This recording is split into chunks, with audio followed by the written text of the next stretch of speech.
All stories are based on true events. Alas 3:17 ng madaling araw. May bagong selfie sa gallery ni Jessa. Hindi ngayon kinunan. Hindi niya hawak ang phone at hindi siya gising. Sa larawan, nakaupo siya sa kama. Tulog ang katawan. Bukas ang bibig.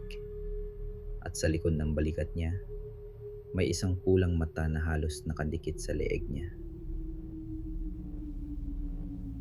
Sa pangalawang kwento, isang Pilipinong driver sa England ang huminto para sa asong itim sa gitna ng daan.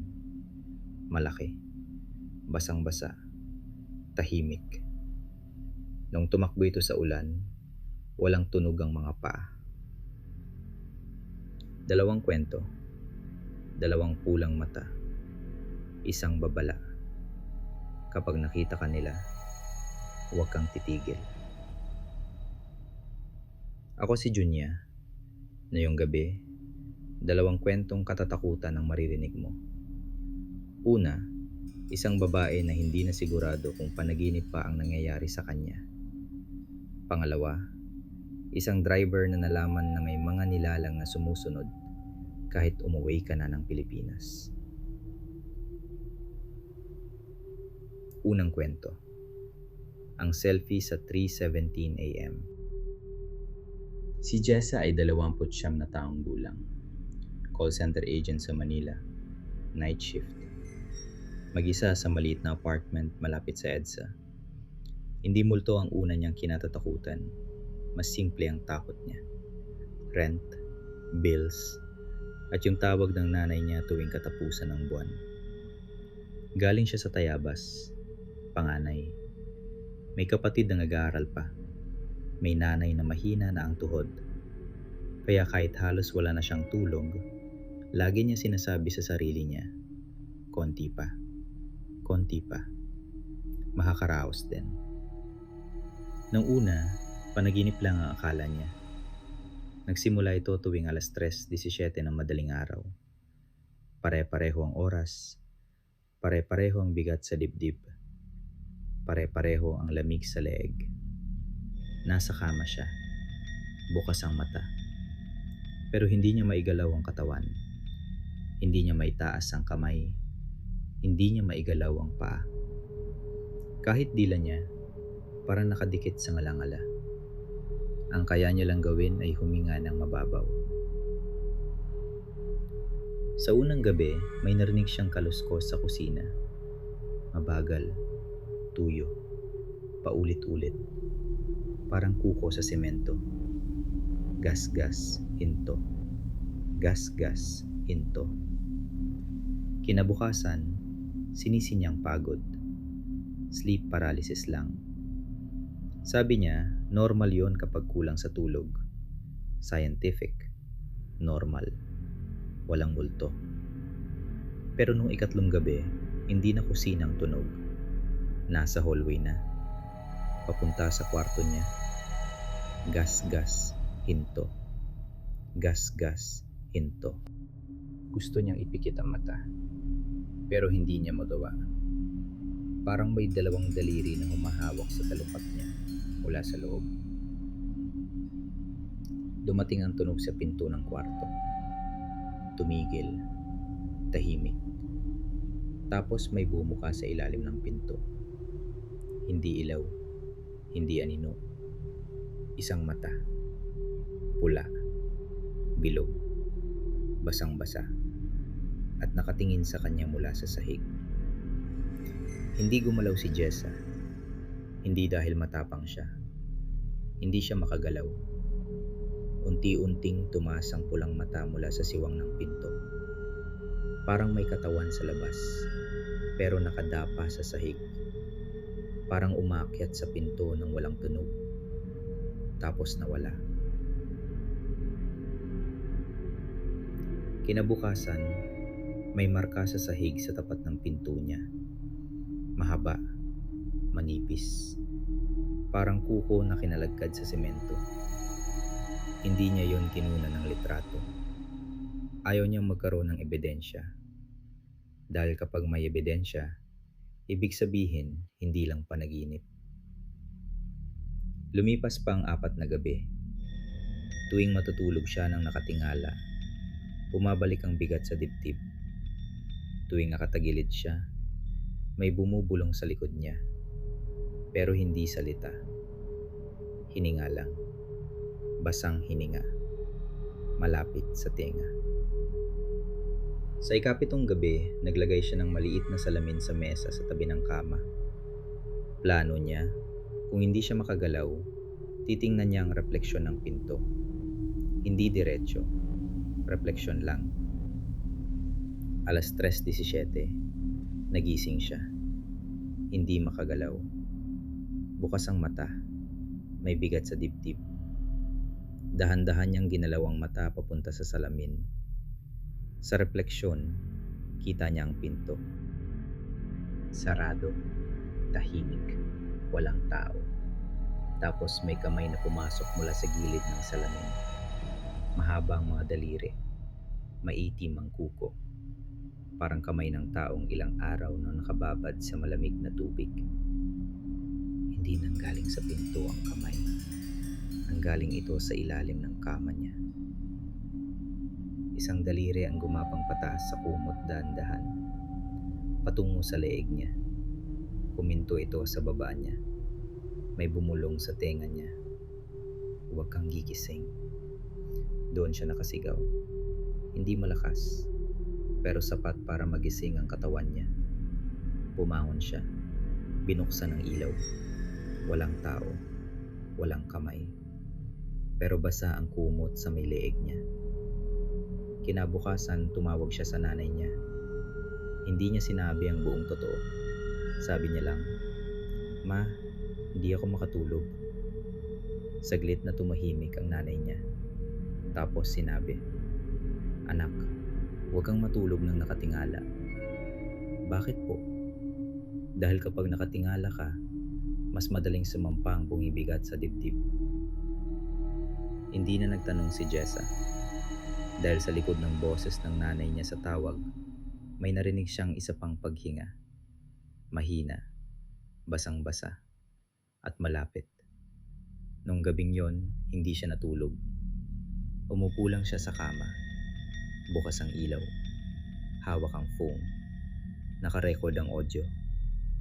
Hinihintay niya ang 3:17. Pagdating ng oras, nag-vibrate ang phone niya.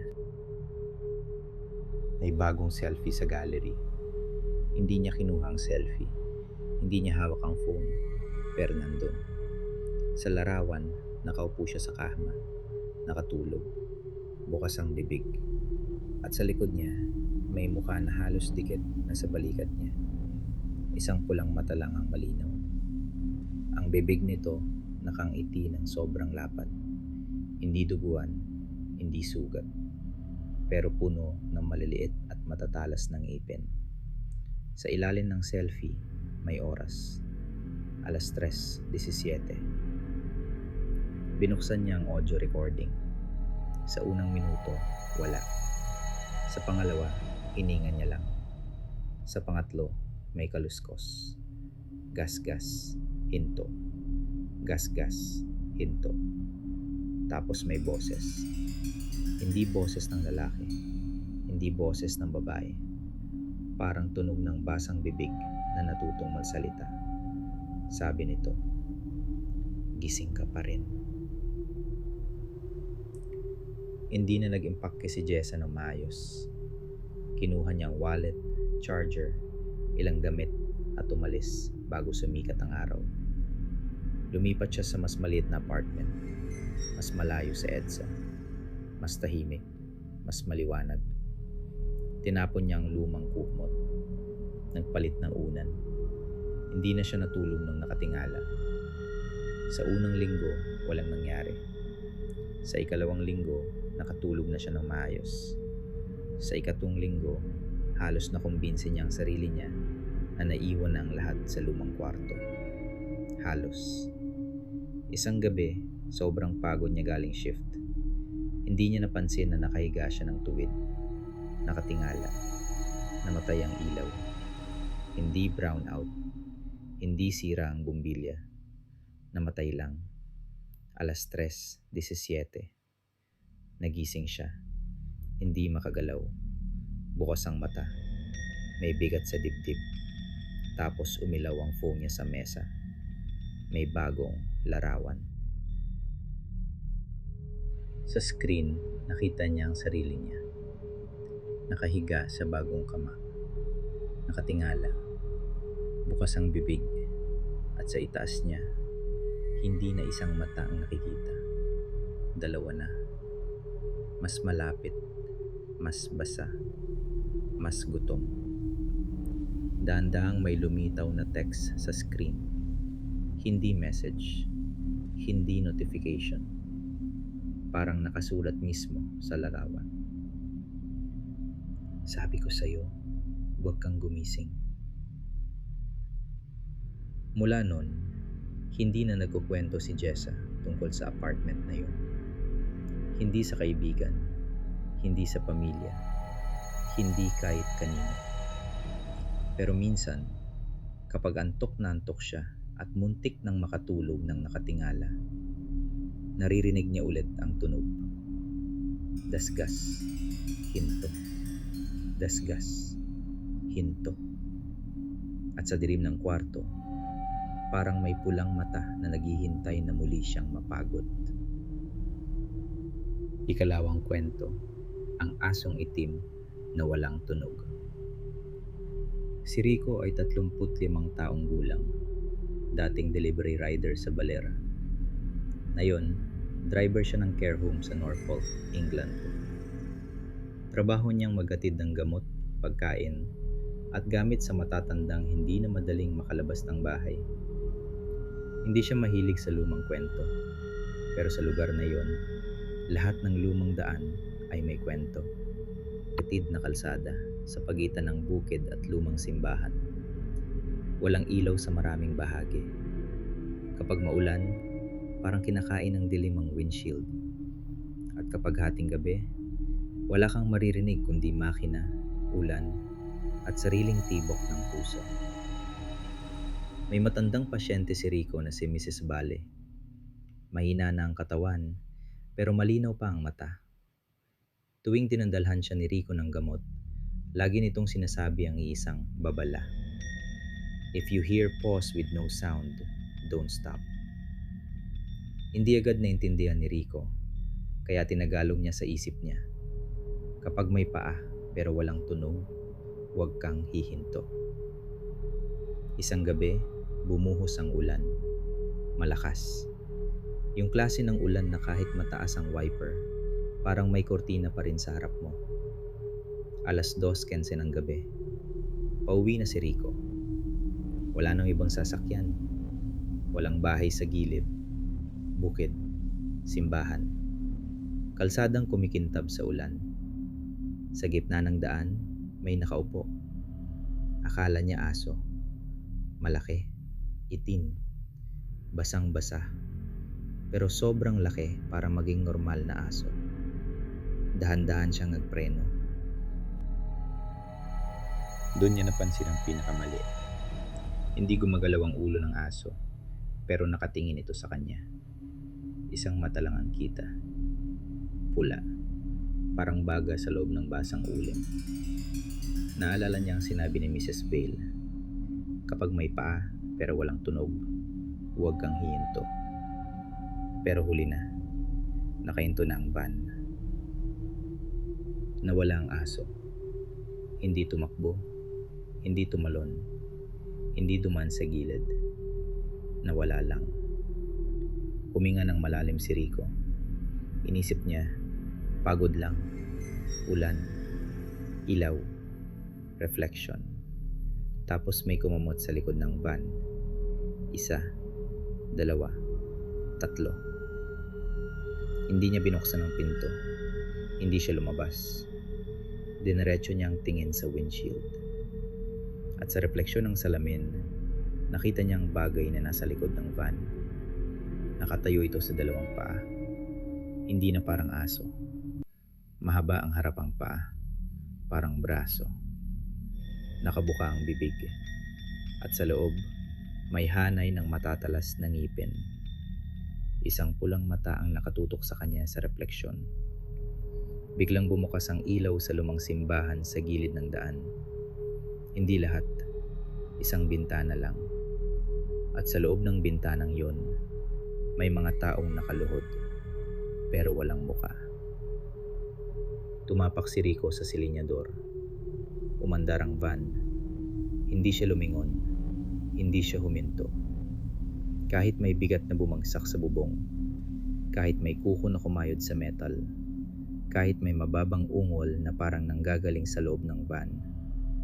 Pagdating niya sa care home, may 3 gasgas sa likod ng sasakyan. Malalim, pahaba, parang kuko ng hayop. Pero masyadong mataas ang marka para sa ordinaryong aso. Kinabukasan, tinanong niya si Mrs. Vale, ano yung aso sa lumang daan? Hindi agad sumagot ang matanda. Tumingin lang ito sa bintana, tapos sinabi, kung nakita mo ang pulang mata, nakita ka rin niya. Sinubukan ni Rico tumawa, pero walang lumabas na tawa. Noong lunch break, binuksan niya ang dashcam footage ng van. Gusto niyang patunayan sa sarili na may aso talaga sa daan. Pero sa video, walang aso. Walang nilalang. Walang nakatayo sa likod ng van. Kalsada lang, ulan, at headlights.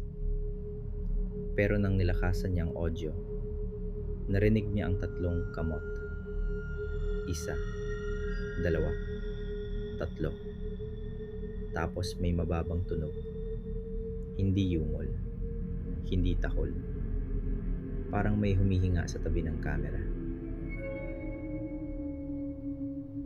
Nung gabing yon, sinubukan ni Rico na umiiwas sa lumang daan. Ibang ruta. Mas mahaba. Mas ligtas. Akala niya. Pero sa bagong daan, may putik sa gitna ng kalsada. Sa putik, may bakas ng paa. 4 na paa. Malaki. Malalim. At ang bawat bakas, umuusok sa ulan. Tumigil ang makina ng van. Namatay ang ilaw. Tahimik. Walang kulog. Walang hangin. Ulan lang. Tapos may tumama sa bintana sa gilid niya. Hindi malakas. Parang basang ilong na dumikit sa salamin. Dahan-dahan siyang tumingin. At nandoon ang pulang mata. Hindi na ito nasa kalsada. Nasa tabi na niya. Nakadikit sa bintana. Ang bibig nito, sobrang lapit sa salamin. Bumuka ng mabagal. Walang tunog na lumabas. Pero nabasa ni Rico ang anyo ng bunganga. Parang sinasabi nito, hinto. Hindi siya huminto. Pinaandar niya ulit ang van. Umusad ang sasakyan kahit patay ang ilaw. Ilang segundo siyang nagmaneho sa dilim at ulan. Nang bumalik ang headlights, wala na ang aso. Pero nasa passenger seat ang amoy nito. Basang balahibo, putik, at lumang simbahan. Pagkatapos ng linggong yon, umuwi si Rico sa Pilipinas. Hindi niya sinabi sa employer ang buong dahilan. Sabi niya lang, family emergency. Pero dala niya ang isang bagay mula sa England. Hindi gamit, hindi pera, kundi ugali. Hindi na siya humihinto kapag may aso sa gitna ng daan. Pagkalipas ng 2 buwan, nag-drive siya pauwi sa Baler. Gabi, maulan, walang sasakyan sa likod. Sa gilid ng daan, may nakaupo. Maliit na aso lang dapat. Lokal, payat, basang-basa. Pero nang tumapat ang headlights, nakita niya ang isang pulang mata. Tumigas ang kamay niya sa manibela. Narinig niya ulit ang boses ni Mrs. Vale sa isip niya. If you hear pause with no sound, don't stop. Kaya hindi siya huminto. Hindi siya tumingin sa side mirror. Hindi siya lumingon. Pero habang palayo siya, may narinig siyang isang tunog na wala sa England. Tahol, malalim, malayo, at parang pangalan niya ang tinatawag. Pagdating niya sa bahay, hindi muna siya bumaba. Nakalakang pinto, bukas ang ilaw sa loob, may tao sa sala. Ligtas dapat. Tapos tumunog ang phone niya. Notification mula sa lumang dashcam app ng van sa England. Hindi na dapat gumagana yon. Hindi na sa kanya ang sasakyan. Hindi na siya nasa Norfolk. Pero may bagong recording. Binuksan niya. Sa video, walang kalsada, walang ulan, walang England. Ang kuha ay harap ng bahay niya sa Baler. At sa gilid ng gate, may asong itim na nakaupo. Tahimik. Hindi humihinga. Hindi gumagalaw. Isang pulang mata ang nakatingin mismo sa camera. Tapos gumalaw ang bibig nito. Walang audio. Pero nabasa ni Rico ang sinabi nito. Huminto ka rin.